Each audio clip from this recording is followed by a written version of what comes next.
Hello, and welcome to this program on the theme of global social responsibility. Today, we are going to explore the question of what does it look like for the Jewish community to step up at this unique moment in time and ensure that everyone around the world has access to the COVID-19 vaccine and also to basic healthcare. My name is Dyonna Ginsburg, and I am the CEO of OLAM, which is a network of over 50 Jewish and Israeli organizations that work in the fields of global volunteering, international development, and humanitarian aid. While I am based in Jerusalem, I have a colleague who is based in the UK, and it's been my pleasure to work closely with the British Jewish community over the past decade or so on issues related to social responsibility. I will be joined today by two guests, Dr. Ari Johnson, who is the co-founder and CEO of Muso, a global health organization that works to stop preventable diseases among the world's poorest communities, and Michael Goldstein, president of the United Synagogue, with whom I traveled to Rwanda last February, right before the pandemic. But first, I want to share a video that was recently produced by the Chief Rabbi in support of Vaccinaid, which is a crowdfunding campaign that enables individuals to donate to the primary COVID-19 delivery mechanism to vulnerable populations in low and middle income countries. OLAM has been proud to coordinate closely with the Office of the Chief Rabbi on amplifying this campaign in the British Jewish community and beyond. And so it is now my pleasure for us to screen the Chief Rabbi's words on the Vaccinaid campaign. The virus doesn't recognize borders. Therefore, when it comes to humankind's response to the virus, which is the vaccination program, we similarly should not recognize borders, and our efforts should be undertaken for the sake of everyone, everywhere, because we are all on the same side. So many of us have already been blessed to have been vaccinated, while many others are just about to. I believe that this privilege, which we have received at no cost to ourselves, confers upon us the responsibility to consider the plight of millions of people around the world who don't have such access to vaccination. The Talmud teaches that one of the three things upon which the world stands is gemilut chasadim, acts of loving kindness, and this is so pertinent and relevant today at a time when the health and well-being of so many people depends upon the loving kindness and generosity of ordinary people. The Vaccinaid campaign aims to deliver 2 billion vaccinations to people right across the world by the end of the year. I invite you all, please, to be generous. Please show your support. Please let this be an offering of thanksgiving for the blessing that we have received. Please do visit vaccinaid.org, and please do be as generous as possible.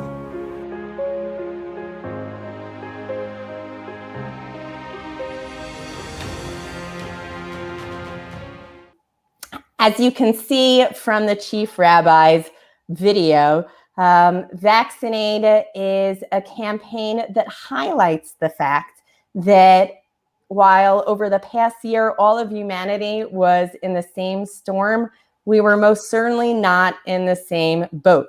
The pandemic has revealed and compounded existing inequalities within and among societies. And this is apparent not just when it comes to global vaccine access, but also to access to basic and functioning healthcare systems around the world.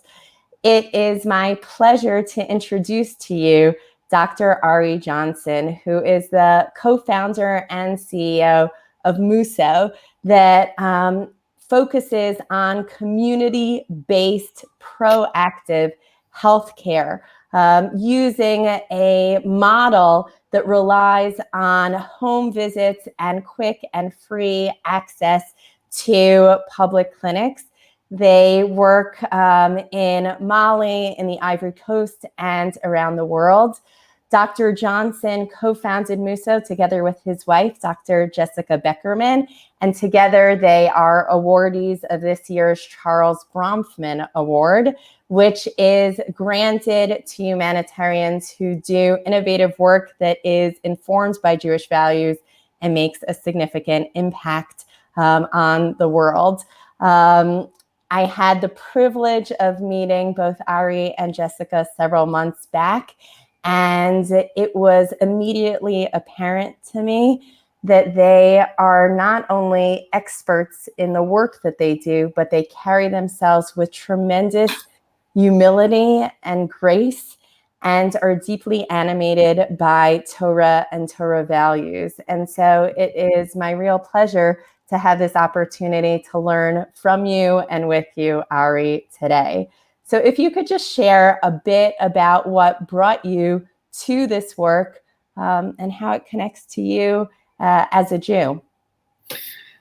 Dyonna, thank you so much for inviting me to be part of this conversation. I'm grateful to be here with you.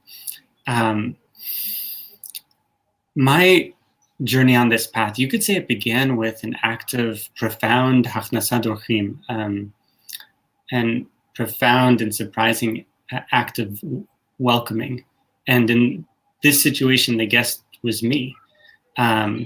I had recently arrived in Mali on the outskirts of the capital city, and a family that included 5 generations of incredible women not only welcomed me in as a guest, but the matriarch of the family, Nana Nyare, she actually she took that further and eventually ended up effectively adopting me and treating me as her own child,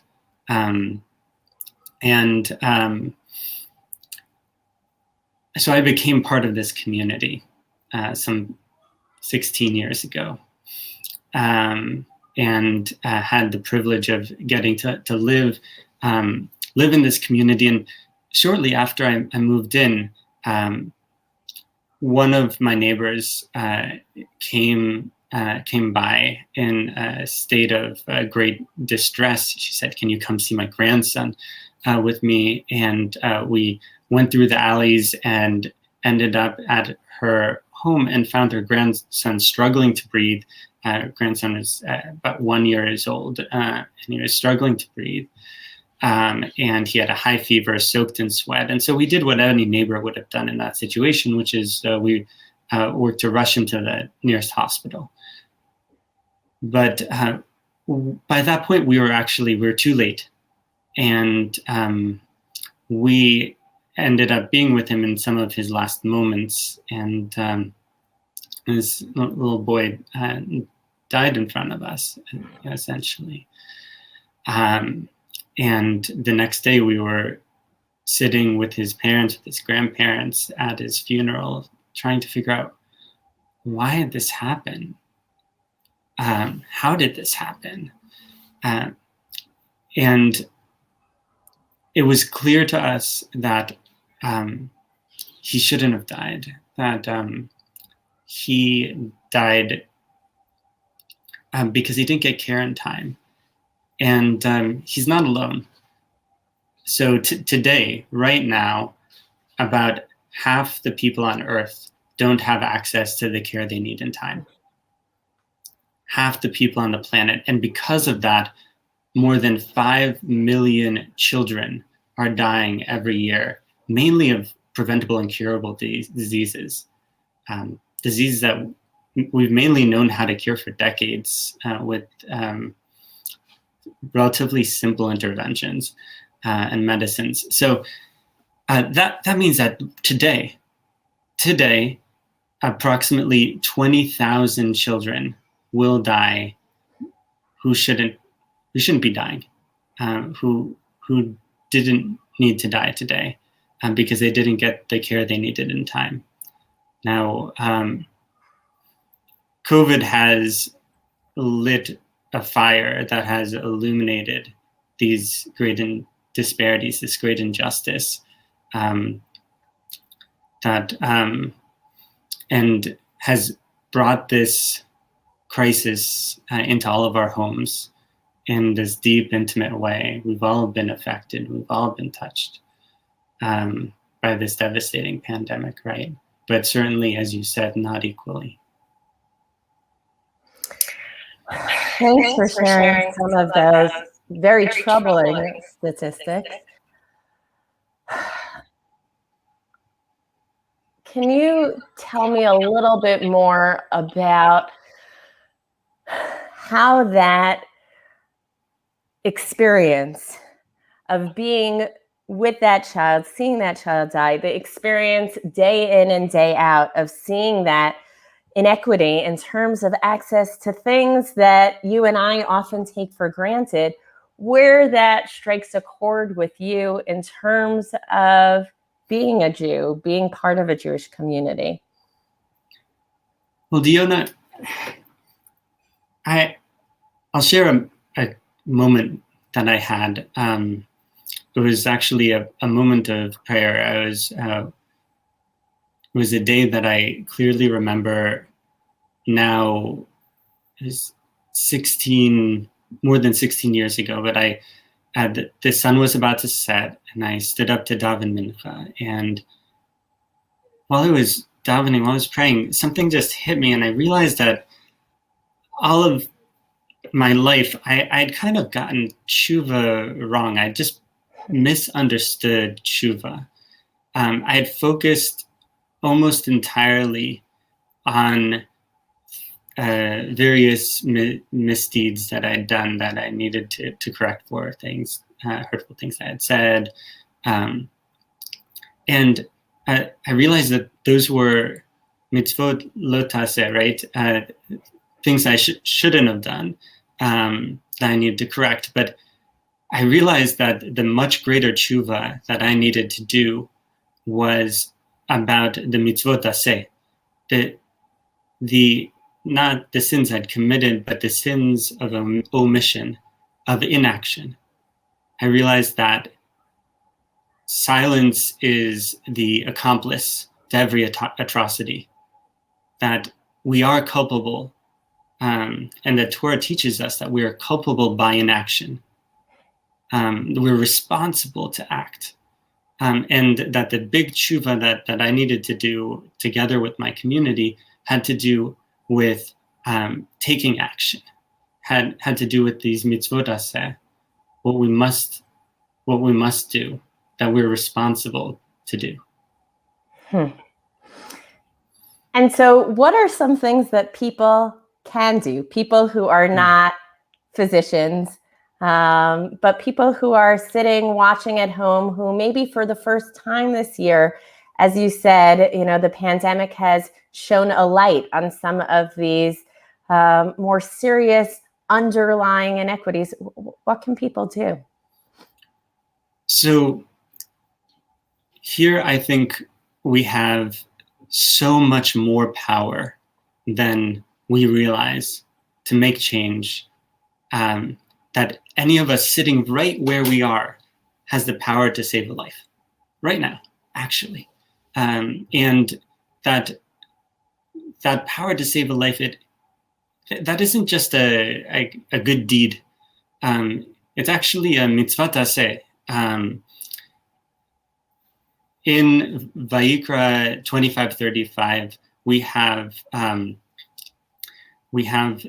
the source of the mitzvah of pikuach nefesh, and Nachmanides, the Ramban, teaches from that verse that the mitzvah of pikuach nefesh, of saving a life, is a mitzvah that actually applies to all people.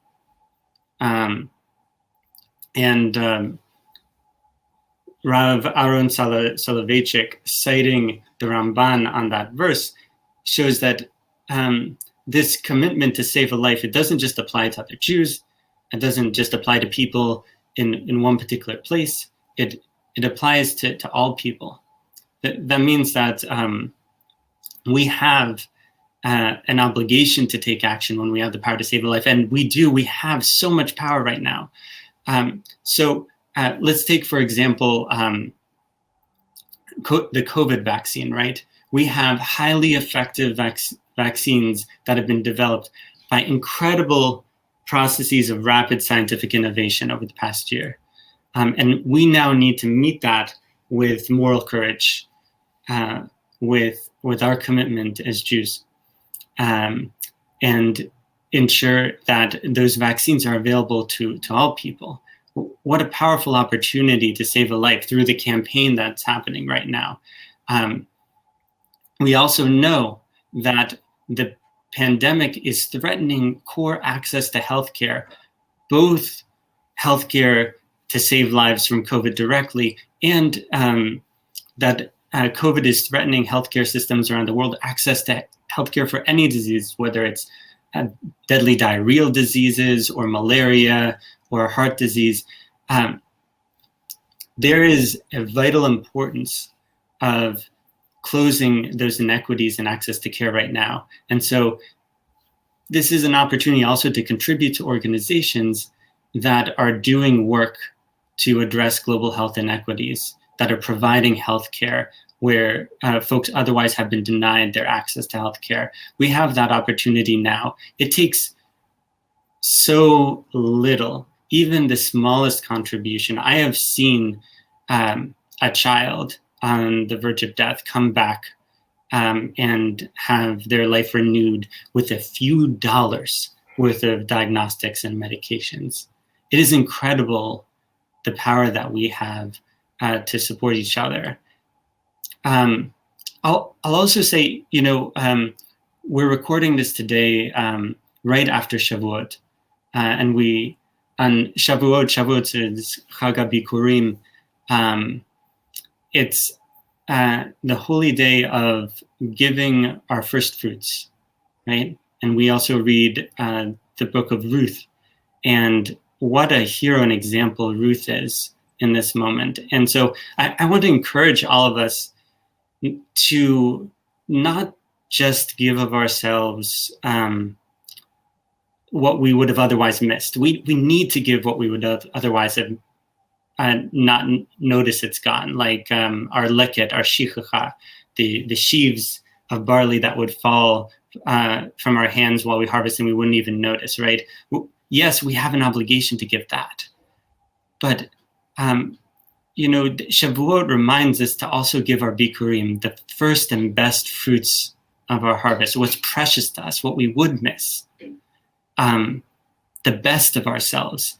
And I can't think of a better hero for us to look to as an example than Ruth herself, right? Who at a moment of famine, of poverty, of desperation, where she herself was in great peril, she committed her life to Naomi. She said, where you go, I'll go. Where you sleep, I'll sleep. Where you die, I will die. I am with you. Do not push me away. And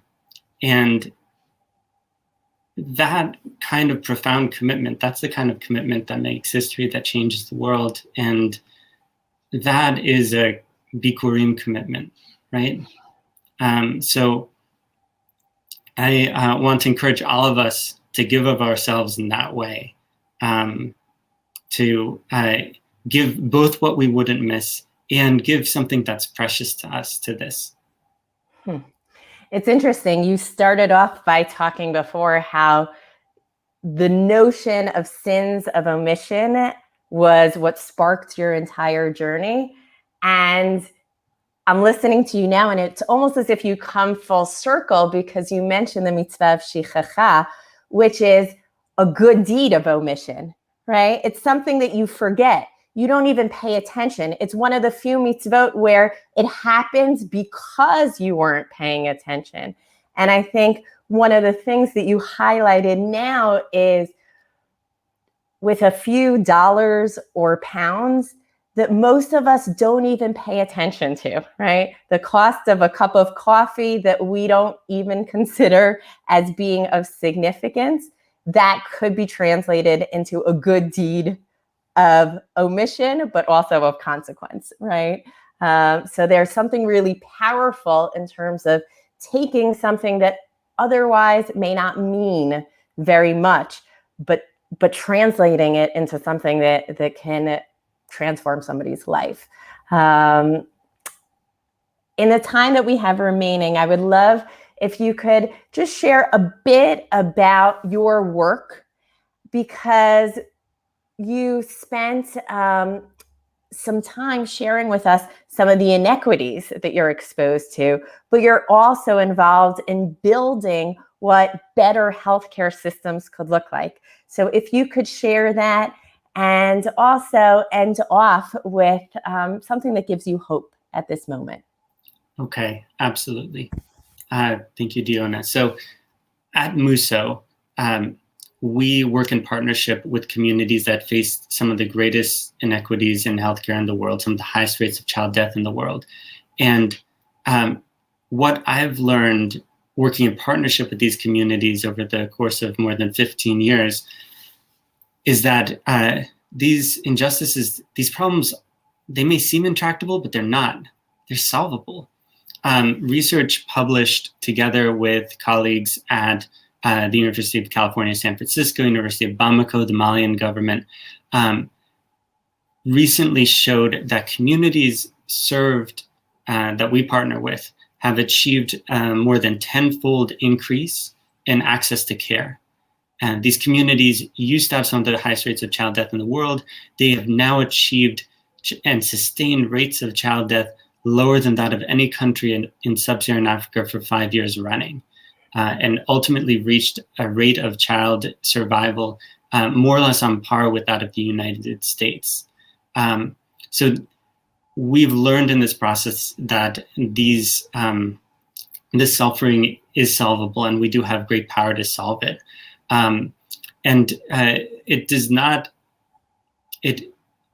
How to get there is surprisingly simple.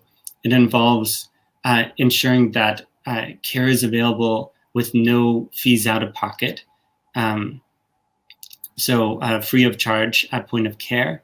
It involves training community health workers to go searching for folks who need care door to door, rather than waiting in a clinic or a hospital for folks to overcome many barriers to reach them.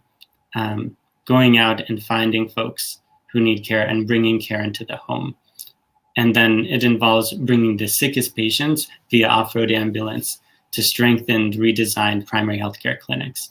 So that's some of the work that we do today, serving about 350,000 people.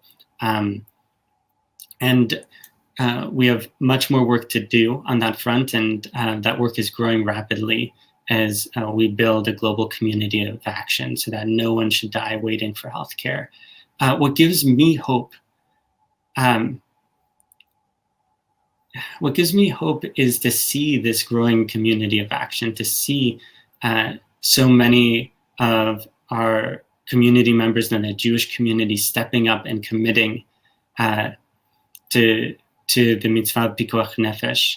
And what gives me hope is knowing from this past 15, 16 years of work how solvable these problems are and how much power we have to make change. As you say, even with a few dollars, whatever any of us can contribute can make a profound change in someone's life. And so that gives me a lot of hope today. We can't throw up our hands because there is way too much for those hands to be doing right now. Thank you so much, Ari, for joining us today and for sharing both your work and the values and texts and stories of those you've encountered who inspire your work. For those of you who are interested in learning more about Muso and their important work around the world, I would encourage you to look at the link that appears on the United Synagogue TV website alongside this video. Ari, thank you so much. Thanks, Dyonna, and thanks to all of you.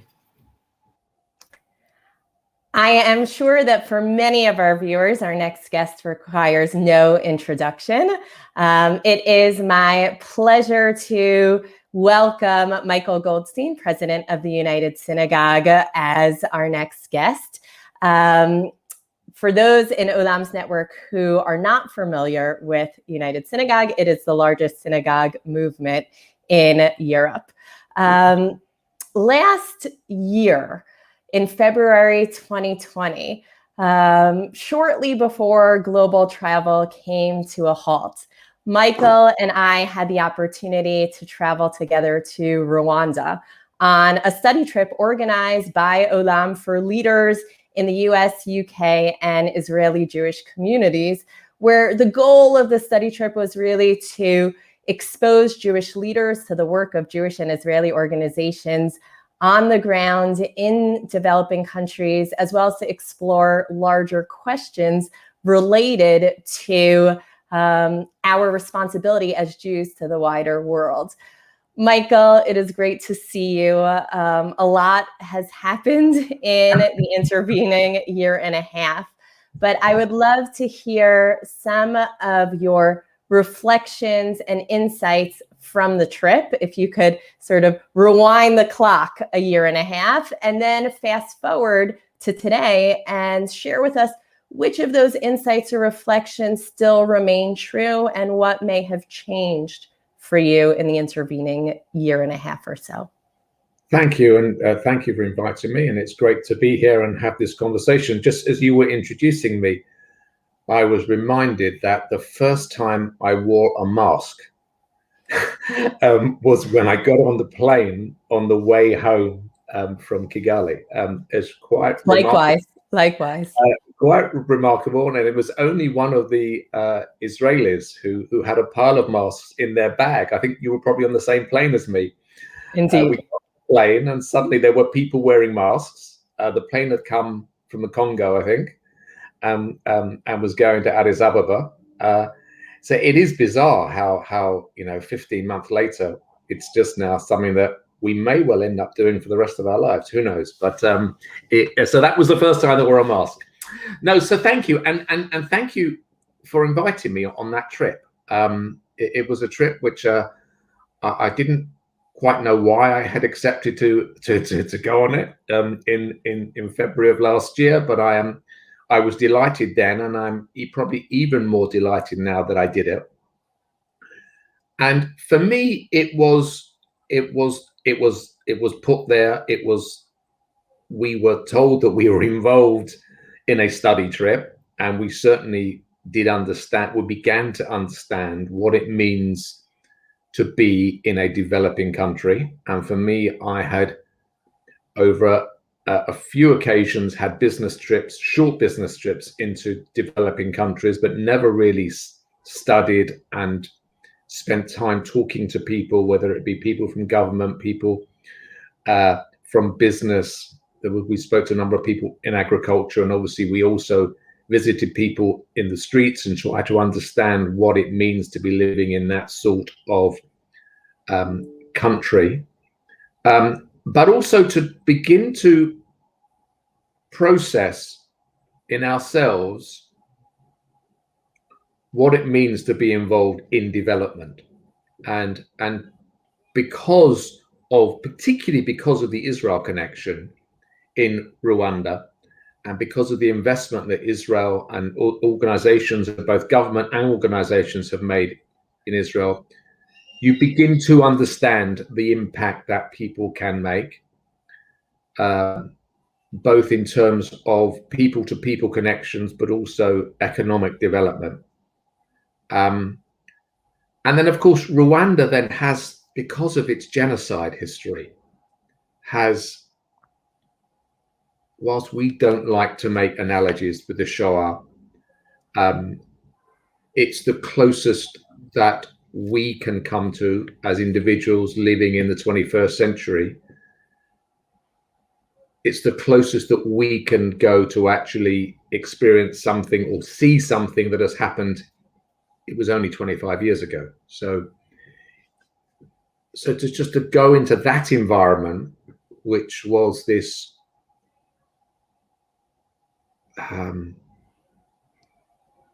very difficult to understand scenario of neighbor on neighbor, which is how the genocide was carried out. So, and then to just try and comprehend what reconciliation means. So it was a number of different factors all sort of mixing together.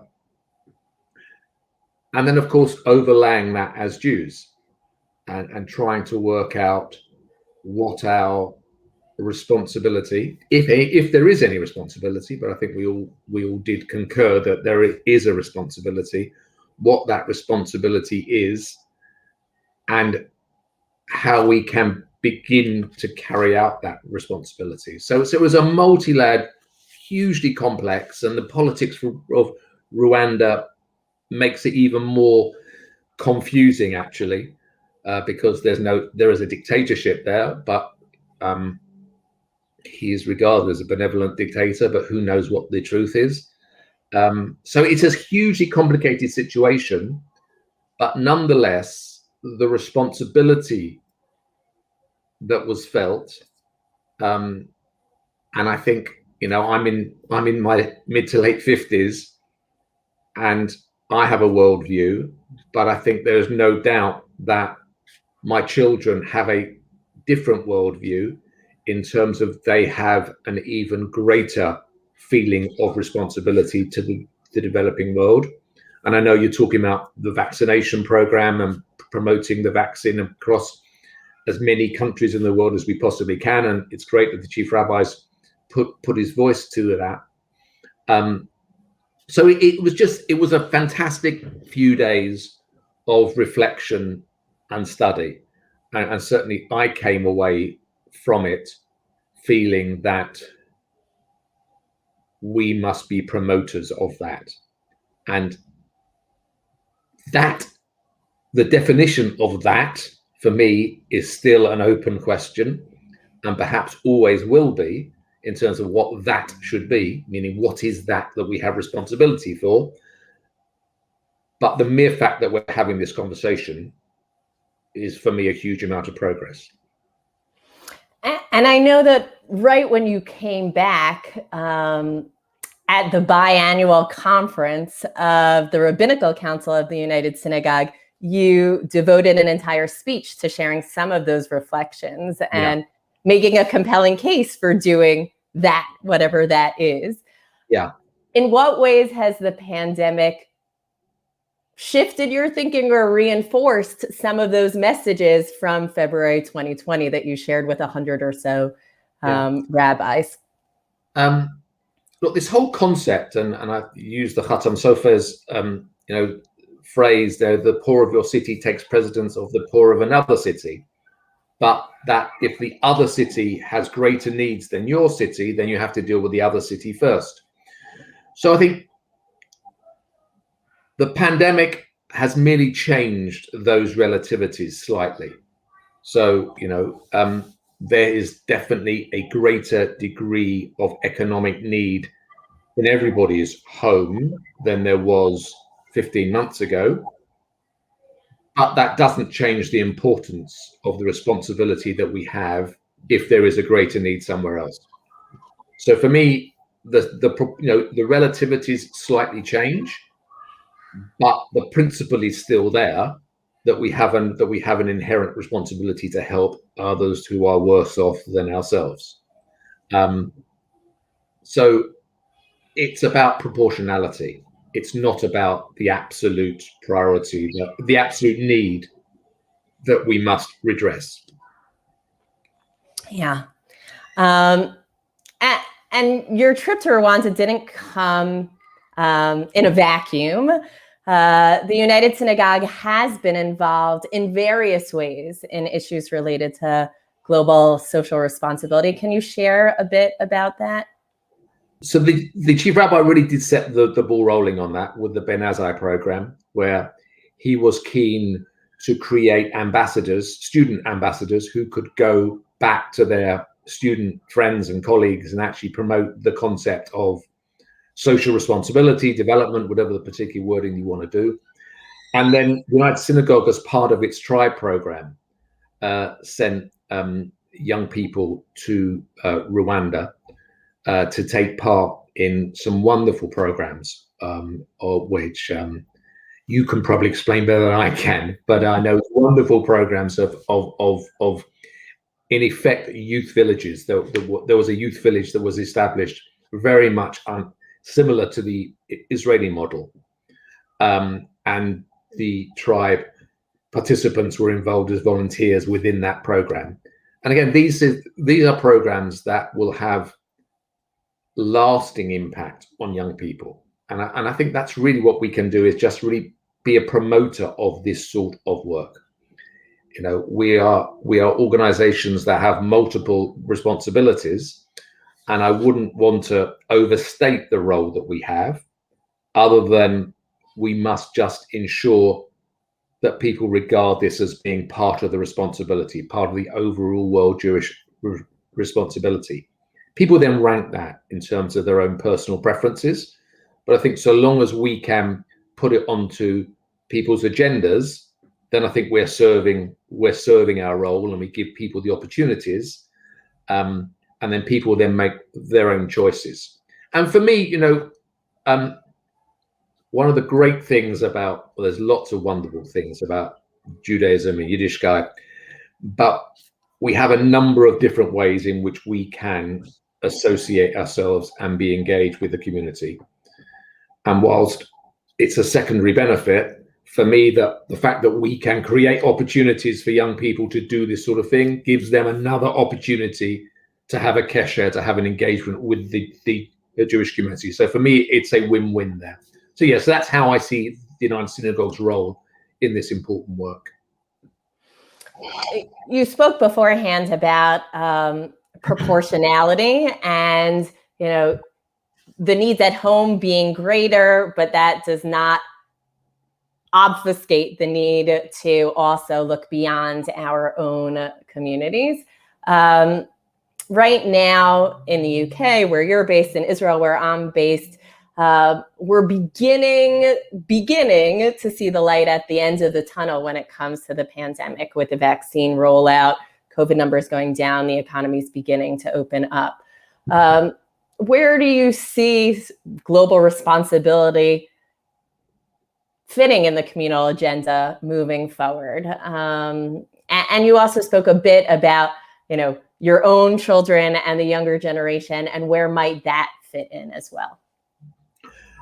I went out for a breakfast this morning with a couple of people on business, and I brought up the subject of this third vaccination. So the newspapers this week are talking about us privileged in Britain having a third vaccination in the course of the summer. And I tested it on this couple of people that I've just happened randomly having breakfast with, and saying, don't you think it's wrong that we're going to have a third vaccination when others in the world have not yet had one? And actually, I got quite a little pushback and saying that NBC, there's plenty of vaccination around, you shouldn't worry about these things. And I think it's that sort of debate that we all need to be having. Do we really need it? You know, it's like, you know, do you need the extra meal? And for me, that's the responsibility that leaders should be having across the communities, wherever they may be now. Do we really need to have this at this particular moment, or shouldn't we be saying someone else has got a greater need? So the pandemic will throw up these sorts of questions, and I'm pleased that, you know, OLAM have associated themselves with the vaccination campaign, because I suspect we don't even begin to understand the difficulties that are going on in a number of the developing countries in getting hold of this stuff. Yeah, it's interesting. I recently heard a webinar with Larry Brilliant, who is an epidemiologist credited with helping end smallpox, Jewish, based in California.